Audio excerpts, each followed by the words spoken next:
নমস্কার, কেমন আছো সবাই? আশা করছি সকলে খুব ভালো আছো, সুস্থ আছো আর সাবধানে আছো। অঙ্কিতাস ব্লগের আরও একটি নতুন ব্লগে তোমাদের সকলকে জানাই অনেক অনেক স্বাগত। আরও একটি নতুন দিনের অনেক অনেক শুভেচ্ছা। একদম কাক ভরে উঠে পড়েছে, দেখতেই পাচ্ছ। এখনও কিন্তু চাঁদ মামা তার ডিউটি থেকে ছুটি নেয়নি, আর সূর্য মামার এখনও ডিউটি হওয়ার শুরু হয়নি। যাই হোক, কাক ভরে উঠে আগে তোমাদের সকালের ভোরবেলার একটা ছোট্ট ঝলক তোমাদেরকে দেখালাম। প্রায়শই দেখিয়ে থাকি, তবে আজকেরটা একদমই অন্ধকারচ্ছন্ন। একদম সকালবেলা, এখন বাজে 5:45, 5:45টাও এখনও এই অবস্থা। আর কিছুদিন বাদে 5:45 মানেই চরন্ত রৌদ্র থাকবে। তবে কিন্তু এখন কিন্তু ভীষণ অন্ধকার। 5:45টাতে উঠতেও ভয় লাগে এরকম অন্ধকার জন্য, কারণ রোডের পাশেই বাড়ি, বুঝতেই পারছো কতটা ভয় লাগে।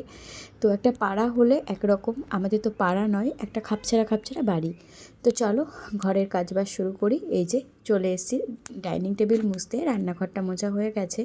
তো এতটাই অন্ধকার যে সকালবেলার কাজগুলো আমাকে মোটামুটি ঘরের কাজগুলো লাইট জ্বালিয়েই করতে হয়।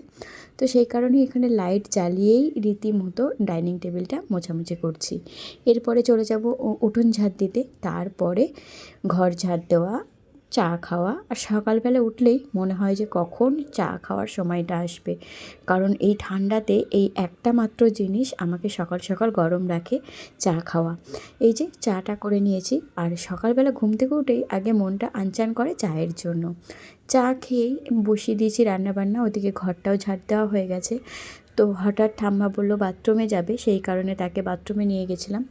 তো একেবারে যেহেতু বাথরুম থেকে করে মুখ ধুয়ে ঘরে এসছে, তো ভাবলাম যে তার যে গ্যাসের ওষুধটা সেটা একেবারে দিয়েই যায়। হাজারো তাড়ার মাঝে এই কাজটা আমি করে ফেলি। আর এখানে দেখো রান্না বসিয়ে দিয়েছি, এখন করছি একটুখানি পুঁই মিচুরি। আগের দিন পেরে রেখেছিলাম, তোমরা দেখেছো, কাল রাতে এটাকে বেঁচে রেখেছিলাম, ওই ছাড়িয়ে রেখেছিলাম।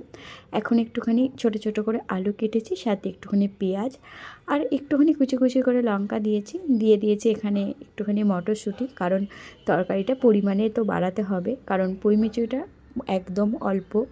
সেই কারণেই তরকারিটা পরিমাণে বাড়ানোর জন্য একটু আলুটাও বেশি করে দিয়েছি, সাথে মটরশুঁটিও দিয়েছি। বেশ ভালো লাগে মটরশুঁটি দিয়ে করলে। তবে শুধু পুঁই মিচুরি শুধু যদি লাল হয়, পাকা হয়, তাহলে কিন্তু একদম জমে যায়। যাই হোক, রান্না করতে করতে হঠাৎ দেখলাম কারেন্টটা চলে গেল। এখন মশলা কী করে করব? এই যে মশলা করার জন্য কিন্তু আমি মিক্সির জারে আদা রসুন দিয়েও রেখেছিলাম, তবে যেহেতু এখন কারেন্ট চলে গেছে, অগত্যা আমার শিল নোড়াটাই কাজে লাগবে। তো চলো শিল নোড়াতে মশলাটা বেটে নিই। এই শিল নোড়াটা আমার দিদার, অনেক স্মৃতি জড়িয়ে রয়েছে এইসব জিনিসগুলোর থেকে। দিদাকে তো আর ফিরে পাবো না, তার জিনিসগুলো যে আমার কপালে জুটেছে, আমি পেয়েছি, এটাই অনেক ভাগ্যের। তো বাড়িতে যে শিলনোড়াটা, দিদার শিলনোড়াটা, যেহেতু দিদা আমার বাড়িতে, আমার বাপের বাড়িতেই থাকতো, তো সেই কারণে শিলনোড়াটাও তার আমার বাড়িতেই ছিল। তো এই বাড়িতে আসার পর এদের শিলনোড়াটা ভাঙা দেখে, তো আমাদের আগাগোড়াই বাটা বাটা হাতে শিলনোড়াতে বাটা মশলা খেতে ভালোবাসি। তো তখন তো হাতেই বাটতাম মশলা আগে, অসুস্থতার আগে। তো দাদা আমাকে এই শিলনোড়াটা দিয়ে গেছিলো। তো এটাও আমার অনেক ভাগ্যের ব্যাপার যে আমি দিদার শিলনোড়াটা পেয়েছি, কারণ দাদু ঠাকুমার জিনিস পাওয়ার ভাগ্য আমাদের হয়নি, কারণ সেই মানুষগুলোকে আমরা কখনো চোখেই দেখিনি। আমার মায়ের বিয়ের বছরেই আমার ঠাকুমা মারা গেছে, আর দাদু তো বহু বছর আগেই মারা গেছে। তাদেরকে যেহেতু দেখিনি, তবে দিদা দাদুর কাছে মানুষ হয়েছি, সেই কারণেই তাদের জিনিসপত্রের প্রতি আলাদাই একটা আকর্ষণ, আলাদাই একটা ভালোবাসা। মানুষগুলো বেঁচে থাকলে আজ তোমাদেরকে দেখালে, আর সেও যদি দেখতো আমি এত সুন্দর করে গুছিয়ে সংসার করছি, ভীষণ খুশি হতো। কারণ এই গুছিয়ে সংসার করাটা পুরোটাই হাতে খড়ি হয়েছে আমার দিদার কাছ থেকে। দিদাকে দেখেছি খুব সুন্দর করে গুছিয়ে কষ্টে শিষ্টে নিজের সংসারটা চালিয়ে গেছে। জীবনে অনেক কষ্ট করেছে সেই মানুষটা, তবে সুখের দিনেই ভগবান তাকে তার কাছে টেনে নিয়েছে। এমন একটা সুখের দিন তার জীবনে আসলো, যেটা তিনি আর উপলব্ধিই করতে পারলো না। আমার দাদুও তেমন, তবে মানুষগুলো খুব ভালো গেছে, কেউ কোনো দিনও ভোগেনি, কারোর অধীনে হয়নি। দাদু তো কোনো অসুস্থতা ছাড়াই মারা গেল। ধরো আজ যে 23শে জানুয়ারি, তোমরা তো এই ভিডিওটি দেখছো 22শে জানুয়ারি, আজ আমার দাদুর মৃত্যুবার্ষিকী। বিগত 8টা বছর কেটে গেল তাকে ছাড়া। যাই হোক, সে যেখানেই থাকুক, ভালো থাকুক। আমার দাদু মারা গেছিলো 22শে জানুয়ারি রাতে, তবে তার দাও হয়েছিল 23শে জানুয়ারি। তো এই দিনটি বড্ড খারাপ লাগে। তো ভগবানের কাছে এটুকুই প্রার্থনা করব, তারা যেখানেই থাকুক ভালো থাকুক। তাদের অনেক মূল্যবান সময় দিয়ে তারা আমাদেরকে মানুষ করেছে, অনেক যত্নে মানুষ করেছে। বাবা মার কাছে থেকে হয়তো কেমনভাবে মানুষ হতাম জানি না, তবে দাদু দিদার আদর ভালোবাসাতে খুব ভালো একটা সময় আমরা ছোটোবেলাটা কাটিয়েছি। আর এই ছোটোবেলা কেটেছে কিন্তু আমার এই চাকদাতেই। তবে সেটা ছিল গঙ্গার ধার গৌরনগর ঘাটে। আমার দিদারের একটা ছোট্ট গ্রাম ছিল ওখানে। তবে সেই গ্রামটি এখন আর নেই, সব ভাঙনে ভেঙে গেছে। তো দেখো এখানে রান্নাবান্না মোটামুটি কমপ্লিট, তবে একটা রান্না পরে হবে। এখানে বসিয়েছি ঠাম্মা শাশুড়ির চা, ওদিকে বসিয়েছি একটু ডাল। আর কী কী রান্না হলো সেটা তো তোমরা দেখতেই পারলা। রান্নাই হয়েছে আজকে একটুখানি বরমাসের জন্য ডিমের কারি করে দিয়েছি, কারণ বেলা হলে মাছ রান্না হবে। বরমাসে গেছে মাছ কিনতে। আর করেছি একটুখানি মুসুরের ডাল টমেটো দিয়ে, সাথে করেছি ওই যে পুঁই মিচুরিটা, ওটা দিয়ে বরমাসাকে দিয়ে দেবো। আর বেলা হলে একটু রুই মাছ আনবে, রুই মাছের ঝোল করব আলু ফুলকপি দিয়ে, সেটা বেলা হলে করব। আর আজ না অনেক কাচাকুচি আছে, যেহেতু আমার পিরিয়ডসের আজ শেষ দিন, তো কাচাকুচি করে এই মাথা ঘষবো। তো সেই কারণেই যেহেতু প্রচুর জল লাগবে, আর আমার জলের টাইম আর রান্নার টাইম একই টাইম, তো আমি রান্নার ফাঁকে ফাঁকে কিছু জিনিস মানে যেগুলো আমি হাতের কাছে পেয়েছি সেগুলো আমি কাচাকুচি করে নিয়েছি। যেমন ধরো মশারিটা, তারপরে বরমাসের দুটো সোয়েটার, আমার বাসি নাইটি দিয়ে সোয়েটার দিয়ে সেগুলো সমস্ত গেছে নিয়েছি। এখন বাকি রয়ে গেছে বিছানা চাদর আর পিলো কভারগুলো, সাথে আমাদের যে লেপের কভারটা সেটা, ওটা বরমশাই খুলে দিয়ে যাবে।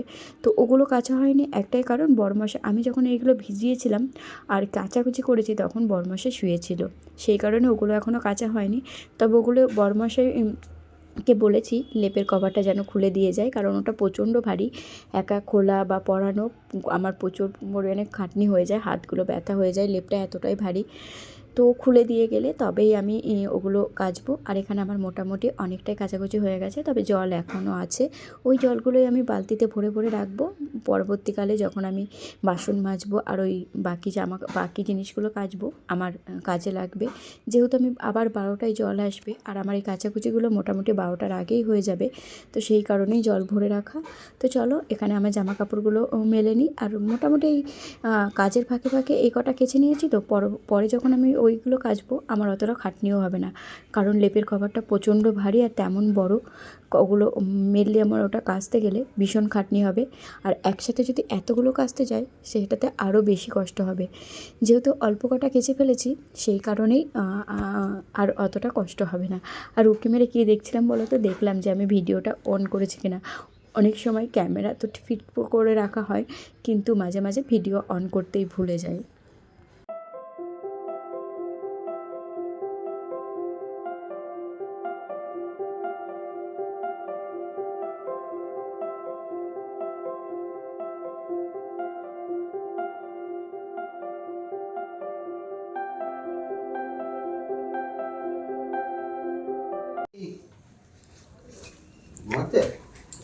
সারা যতক্ষণ দিচ্ছে না ঘুমাচ্ছে। টাটা, টাটা, সাবধানে যাবে।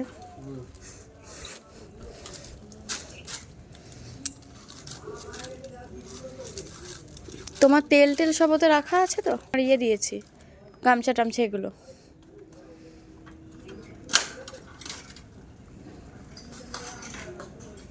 চলো দেখতেই পারলা বরমাসে কাজে চলে গেছে, আর কাজে যাওয়ার আগে মাছ এনে দিয়ে গেছে। ও চলে যাওয়ার পরপরই আমি মাছগুলো ধুয়ে নিয়ে এসেছি, এখন এই মাছগুলো ভেজে রান্না করব। তো আমি যেহেতু জানতাম ও রুই মাছ আনবে, তো আমি কাটা ভাজা আগেই করে নিয়েছিলাম। তবে এখনও মশলাটা করব।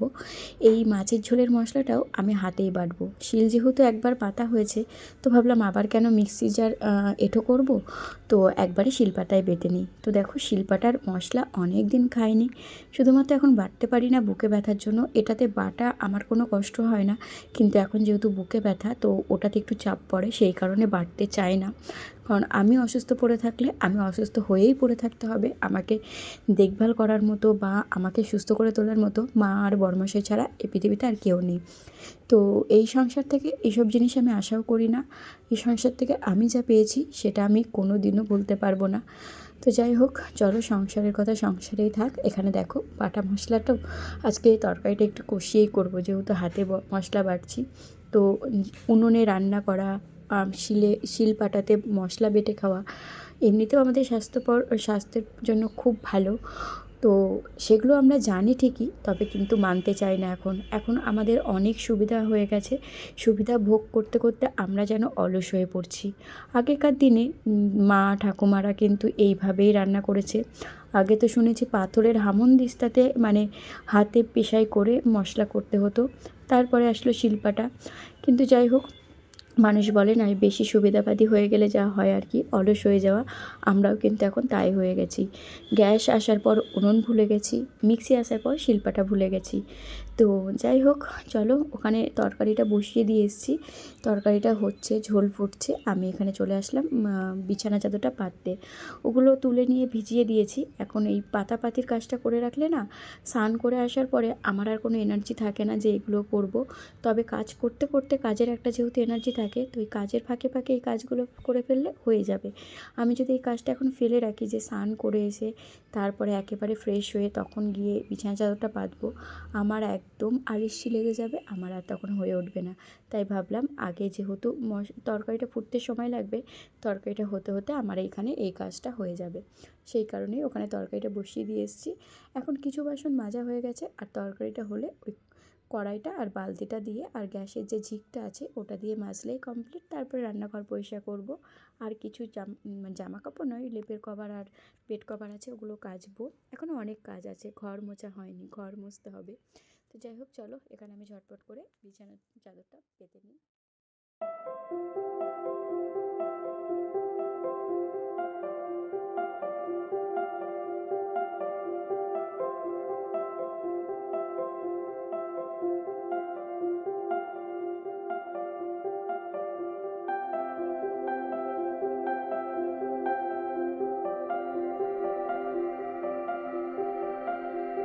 চলো, ঘরের সমস্ত কাজবাজ কমপ্লিট হয়ে গেছে। এখন ঘড়ির কাঁটায় বাজে 12টা 15। বসেছি এখানে শাখা পরিষ্কার করতে। আর এখন যেই শাখাটা পরিষ্কার করছি সেটা হলো কাকিমুনির এটা সোনায় বাঁধানো শাখা। উনি সবসময় পরে থাকে পাতের তো। আর যেহেতু উনুনে রান্না করে, তো দুদিন পর পর এটা কালো হয়ে যায়। তো একদিন আমি পরিষ্কার করে দিয়েছিলাম। তো আজকে ভাবলাম যে আমি যেহেতু আমার শাখাটা পরিষ্কার করব, তাই ওনার থেকেও নিয়ে এসেছি। উনি কিন্তু আমার সুখ দুঃখ অসুখ বিসুখ প্রত্যেকটা জিনিসের পাশে থাকে। আমার যখন শরীর খারাপ হয় খুবভাবে দেখাশোনা করে, আর ভীষণ চিন্তাও করে আমাকে নিয়ে। তো ওনার প্রতি এই শ্বশুরবাড়িতে এসে ওনার প্রতি আর আমার বড় জেঠি শাশুড়ির প্রতি আমার একটা আলাদাই টান। যাই হোক, এই দুটো মানুষকে অনেক সাপোর্টেবল পেয়েছি। আর আরও একজন আছে আমার মেজো জেঠি শাশুড়ি, সেও আমার শরীর খারাপ হলে ভীষণ দেখভাল করে। যাই হোক, এই সব ভালোবাসাগুলো কিন্তু টাকা পয়সা দিয়ে কিনতে পাওয়া যায় না। শ্বশুরবাড়িতে এসে এগুলো পাওয়ার জন্য একটা বউকে অনেক কাঠখড় পোড়াতে হয়। আমি যেমন ভালোবাসা পেয়েছি, তেমন কিন্তু অনেক বদনামও কুড়িয়েছি। সেই কারণে কিছু মানুষের প্রতি অনেক ক্ষোভ থাকলেও কিছু মানুষের প্রতি প্রচুর ভালোবাসা আছে। তো তাদের প্রতি ভালোবাসা সম্মান কখনো কমবে না, আর যাদের প্রতি আমার ক্ষোভ আছে সেটাও আমার কাছে কোনোদিনও শেষ হবে না। তো যাই হোক, চলো এখানে আমার শাখাটাও পরিষ্কার করে নিচ্ছি। এবার শাখাটা পরিষ্কার করে নিয়ে আগে যার আমানত আমি আমার বাড়িতে এনেছি তার আমানত আগে তাকে ফিরিয়ে দিতে হবে, কারণ আমার এসব নিয়ে না ভীষণ ভয় লাগে। কারোর জিনিস এনে তার জিনিস তার মতো করে যদি ফেরত না দিতে পারি, আমার খুব ভয় লাগে। আর ওটা যেহেতু সোনায় বাঁধানো, ভাবলাম যে আগে নিজের শাখাটা পরিষ্কার করে নিই, তারপরেই যাব। আমার শাখা বলো যাই বলো, আমি কিন্তু একা হাতে কাজ করলেও আমার শাখা কিন্তু কখনোই নোংরা থাকে না।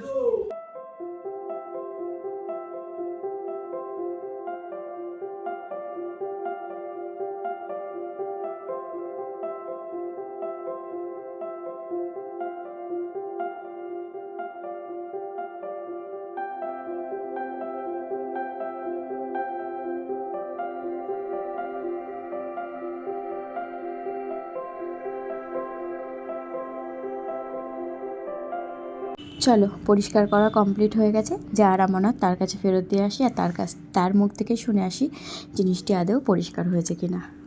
নাও তোমার সম্পত্তি, দেখো হয়েছে নাকি। বাবা, এটা দেখে বলছো শক্ত, তো এটাতে ভালো হয়। চলো চলে আসলাম এখন বিকেলবেলা। এখন ঘড়ির কাঁটায় বাজে 4টে। এখন যাব শুতে। হঠাৎ মনে পড়লো যে লেপের কভারটা তো পরানো হয়নি। আর আমি এটা নিয়ে টেনশনে ছিলাম, যেহেতু কভারটা অনেকটা বেলাতে কাচা হয়েছিল, তো এটা নিয়ে টেনশনে ছিলাম শুকাবে কি না। আর কভার ছাড়া লেপ গায়ে দেওয়া আমার কাছে একটু বিরক্তকরের ব্যাপার। তো যাই হোক, আজকে রোদের জোর আছে, বেশ সুন্দর শুকিয়ে গেছে। তো এটা একার পক্ষে সম্ভব না, তোমাদেরকে প্রথমেই বলেছি তাই বরমশাই বাড়ি নেই বলে কাকিমণিকে টেনে নিয়ে এসেছি বাড়ির থেকে। চলো, উনি বেচারা এখন শুতে যাচ্ছিলো, আমি টেনে নিয়ে আসলাম যে চলো আমার লেপের কভারটা পরাতে সাহায্য করো, আমি একা পারবো না, কারণ আমার হাতে প্রচণ্ড ব্যথা করে। তবে দেখো প্রায়শইটা আমি একাই করেছি। ওনাকে শুধুমাত্র নিয়ে এসেছিলাম জাস্ট একটু ধরার জন্য। আর পুরো 3-4টে কোণা ঢোকানো হয়ে গেলে একটুখানি লেপটা জানতে ঝাঁকি দিয়ে দেয়। এটাই আমি পারি না, জানো তো, কষ্ট হয়ে যায়। ঠাম্মার ঘরের, দাদার ঘরের, কাকুমণির ঘরেরটা আমি একাই পরাতে পারি, তবে আমাদেরটা পারি না। এটা অনেকটাই ভারী লেপ, তো এটা টানা হাঁচড়া করতেও আমার খুব কষ্ট হয়। সেটা তোমাদেরকে আগেও বলেছি। এই কারণেই বেচারাকে না ঘুমাতে দিয়ে আমি বিকেলবেলাতে টেনে নিয়ে এসেছি। আর এখানে দেখো দুটো মেয়ে থাকলে যা হয় আর কি, কুটকাচালি, কথাবার্তা, হাসি ঠাট্টা, আমরা কিন্তু সেটাই করছিলাম। আর এই যে ঝাঁকি দেওয়াটা, এটা আমার একার পক্ষে পসিবল হয়ে ওঠে না।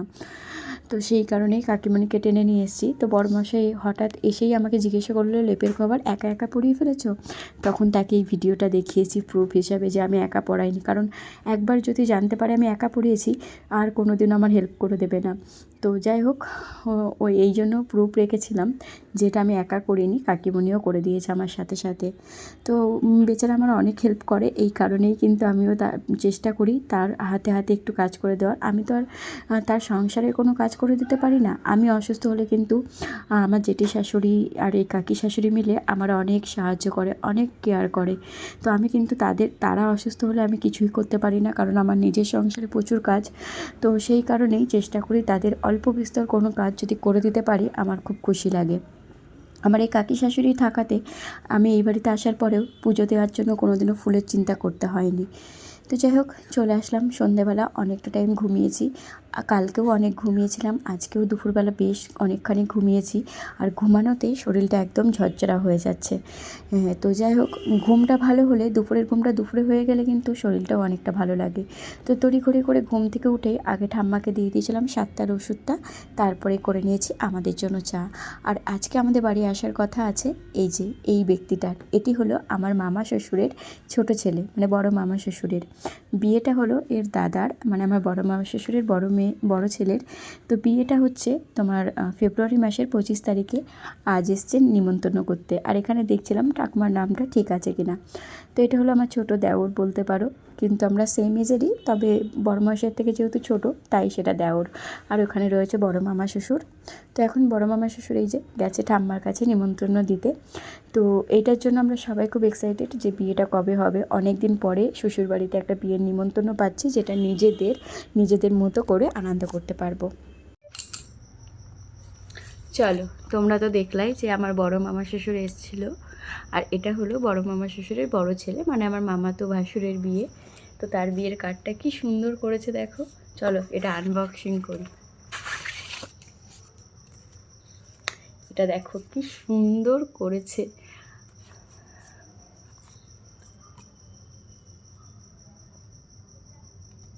ভিতরটাও খুব সুন্দর, আর কম্বিনেশনটা এত সুন্দর ফুটেছে, আমার তো বেশ পছন্দ হয়েছে। আমার এই টাইপের বিয়ের কার্ডগুলো বেশ ভালো লাগে। আর বিয়ের কার্ড মানেই কিন্তু লালটাই বেশ পছন্দ হয়। তো এর আগের দিনও তোমাদের বলেছিলাম আমার বান্ধবীর বিয়ের কার্ডে যে লাল কার্ড খুব সুন্দর লাগে। তো এরাও দেখো খুব সুন্দর লাল কার্ড করেছে। এগুলো সব কলেজ স্ট্রিট থেকে এনেছে। তো আমার বিয়ের কার্ডও এসেছিলো কলেজ স্ট্রিট থেকে, তোমাদেরকে একদিন দেখাবো। আমার বিয়ের কার্ডটাও কালারটা ঠিক এই কালার ছিল। খুব সুন্দর লাগছে কার্ডটা। আমি কিন্তু এই প্রথম তোমাদের সামনে এসে একটুখানি কথা বললাম, বেশ ভালো লাগছিলো জানো তো। আমার বেশিরভাগ ভিডিওতেই পুরো ভিডিওটাই আমার ভয়েস ওভারে চলে যায়, তবে আগের যে পার্টটা দেখলা ওটাতে কিন্তু আমি ভয়েস ইচ্ছা করে দিয়েছি, মানে খুব ভালো লাগলো যে ক্যামেরার সামনে এসে কথা বলতে। তো তারপরেই তোমাদের সাথে একটুখানি ওরা চলে গেছে, তারপরে চলে এসেছি এখানে রান্নাঘরে নিজের আগামী দিনের কাজের সুবিধার্থে কাজ গুছিয়ে রাখতে। এখানে আজ বসেছি আদাগুলো নিয়ে, আদাগুলো ছাড়িয়ে কুচিয়ে এই কন্টেনারে করে ফ্রিজে রেখে দেবো। একদিন আদা করি, কোনো দিন সময় থাকলে রসুন ছাড়িয়ে রাখি।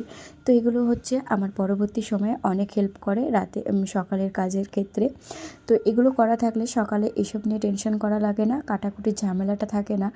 আর সকালবেলা যেহেতু আমার জল ভরতে যেতে হয়, তাই কাটাকুটি করতে গিয়ে জল ভরা রান্না করতে দেরি হয়ে যায়, না হয় জল ভরতে দেরি হয়ে যায়।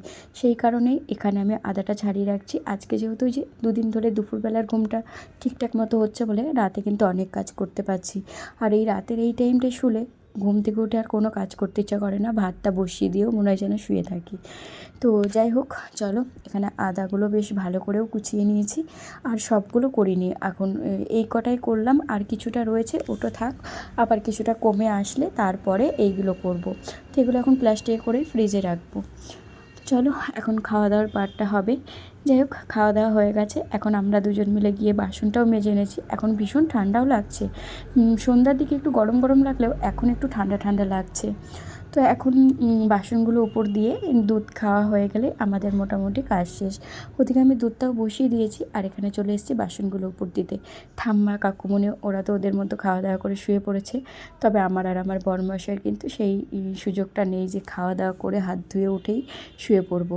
তো এখানে আমি বাসন উপর দিচ্ছিলাম দেখে বরমশাই জলের বোতলে জলগুলো ভরে নিচ্ছিল। একটা বোতল ঘরে লাগবে আমাদের রাতে, আর একটা বোতল কাল যে ওর কাজে নিয়ে যাবে সেই কারণে এখনই ভরে রাখলো। তো ওখানে আমি দুধটাও বসিয়ে দিয়েছি। এখন রাতে দুধটা খাওয়া হয়ে গেলেই আমার মোটামুটি আজকের মতো কাজ কমপ্লিট। আর এই সন্ধেবেলাটা আসলে আমার বেশ ভালো লাগে, কারণ জানি সন্ধ্যের পরে সেরকম খুব একটা কাজ থাকে না, না করলেও চলে আবার করলেও ভালো হয়। তো সেই কারণেই এই সন্ধ্যার পরটা আমার বেশ ভালো লাগে, কারণ আমি জানি রাতের বেলা আমি একটু নিশ্চিন্তে ঘুমাতে পারবো। দুপুরের ঘুমটা অনেক সময় নিশ্চিন্তে হয় না, তবে রাতের ঘুমটা কিন্তু নিশ্চিন্তে ঘুমানো যায়। আর শ্বশুরবাড়িতে এসে ঘুমানোর জন্য এমন হ্যাংলা হয়ে গেছি যে কী আর বলবো। মানুষ খাওয়ার জন্য এতটা হ্যাংলা হয় না, আমি একটু রেস্টের জন্য এতটা হ্যাংলা হয়ে পড়েছি। যাই হোক, এখানে দুধটাও হয়ে গেছে, চলো বরমশাইকে এবার দুধটা দিয়ে আসি। এই যে নিয়ে নিয়েছি বরমশাইয়ের জন্য দুধ, তবে এখানে শুধু বরমশাই না, আমি আরও ভাগাভাগি করেই খাবো। এটা হচ্ছে 1 পোয়া মানে 250 দুধ, তো সেখানে দুজন মিলে ভাগাভাগি করেই খাই, তবে এতে জল মেশাই না। তো চলো এখানে বরমশাই দুধটা খেতে থাক, আমি ঘরের লাইটগুলো বন্ধ করে আসি। তো চলো ভিডিওটি তাহলে এখানেই শেষ করছি। সবাই সুস্থ থেকো, ভালো থেকো, সাবধানে থেকো। দেখা হচ্ছে আগামীকাল নতুন আরও একটি ভিডিওর সাথে। আর নিজের আপনজনদের খেয়াল রেখো।